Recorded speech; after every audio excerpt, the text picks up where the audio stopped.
Hello and welcome to my quick review of episode 2 of the Disventure Camp 2 remake. So yesterday I did my episode 1 quick review, and if y'all didn't watch that, basically these are just going to be unscripted right after the episode ends, which it ended like 10-15 minutes ago.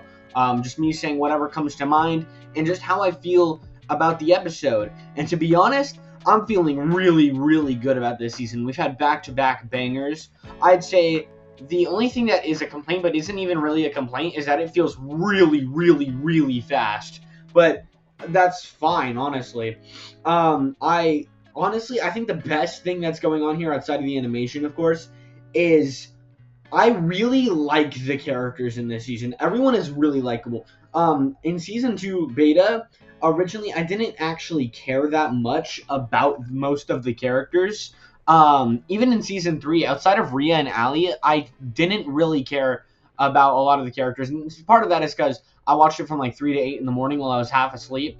But the other part of that is just because in the beta, the voice acting wasn't great with the mic quality and stuff. The animation wasn't great. It really didn't make me care about him a lot. Even like I said last time, some of the character designs weren't great.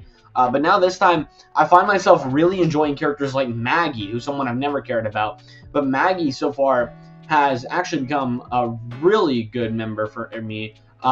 Even Carol, who was the person who was eliminated this time, I thought that she was handled really well. We got a hint with her with the wolf to her. Well, I guess it wasn't really a hint. They just said it. That she handles animals better than people. I'm pretty sure Rosa returns later in the season. She's like a Jason mascot or something. So I guess I'm excited to see that because I did like her a lot. But also like Kai as well as Yule. They're building up to that big moment, which I do remember. That was cool. Where I think Maggie's the one who punches him. But it's when Kai crashes out during the really, really weird, disgusting, gross kissing challenge, which I think they're changing for the remake. I really hope they do, because that's really gross. And also, Lake is 16, so bam, bam, bam, now. But as for this episode, I like the hints that they're giving towards Tess and the whole Tess Alley Hunter thing. Even though Tess is kind of taking the back seat in it right now, I know some of the darker themes they go with Tess later in the season. But seeing Hunter and Allie's relationship start to form is really nice, considering I do really like that ship. Another ship that I liked a lot this episode is James and Aiden. I won't lie, though, James is actually brain dead, but that's kind of the point, is that he's not thinking strategically, he's thinking for his TikTok, which, honestly, I like. And I don't actually remember how they get back. I think Yule swaps teams. I think that happens because I remember the whole poisoning thing.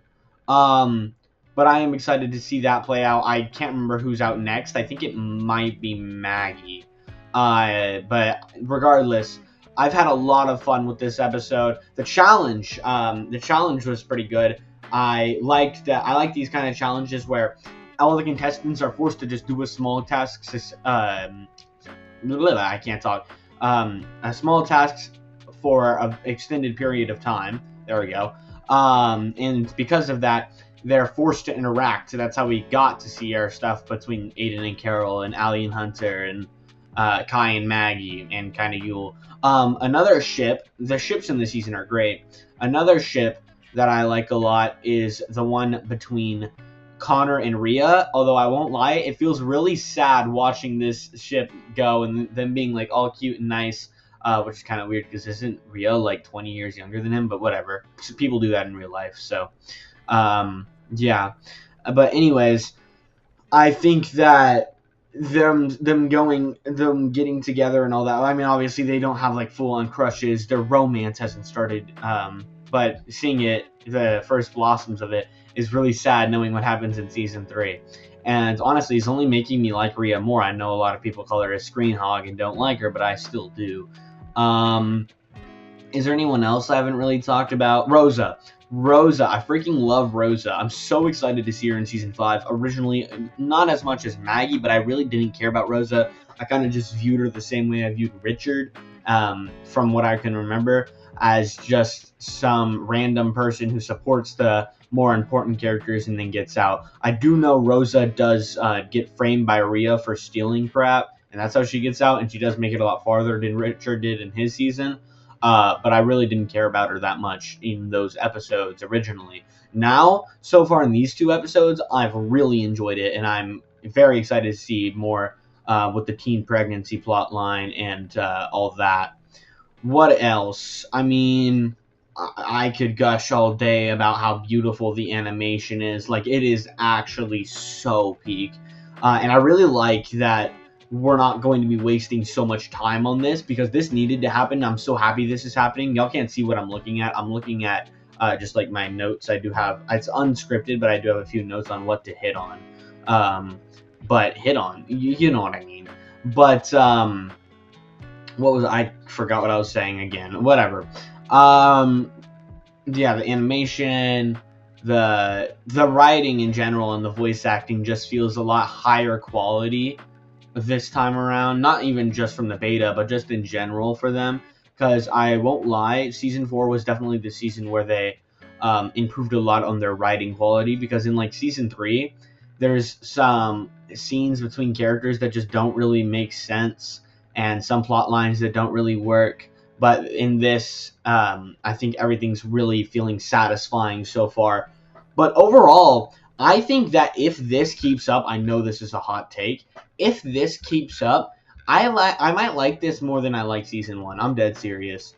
And I know that's a hot take, but I also like All Stars and Carnival of Chaos more than season 1. I love season 1, don't get me wrong. I really do. But right now, if we're not including DC2, just because only 2 episodes are out, it's All Stars, then Carnival of Chaos, and then in last is DC1. I love All Stars, I know. Bite me. I've been using that more and more recently, that phrase. But yeah, I think the next episode should be the Kissathon one, which I really, really, really, really, really hope they change that. But it looks like from the trailer they are, because they have like different emotions on the wheel. Like happy, angry, and then like neutral on the wheel, from what I can remember from the trailer. I should have done a reaction to that. But I'm, like I said, I'm so excited to see this, and I'm so excited for y'all to keep watching these reviews. But until next Saturday, well, I'll make way more content before next Saturday. There'll probably be like 10 more videos by then. But until next Saturday, see ya. Okay, real quick, I just remembered that one of the funniest lines in the show was in this episode, which I don't remember if it was in the original or not, but we had Yule saying that Kai was going to Riz up the ogre on the other team. The fact they said Riz, I don't even think Riz was a thing when season 2 originally came out, but I really liked that. That was really funny.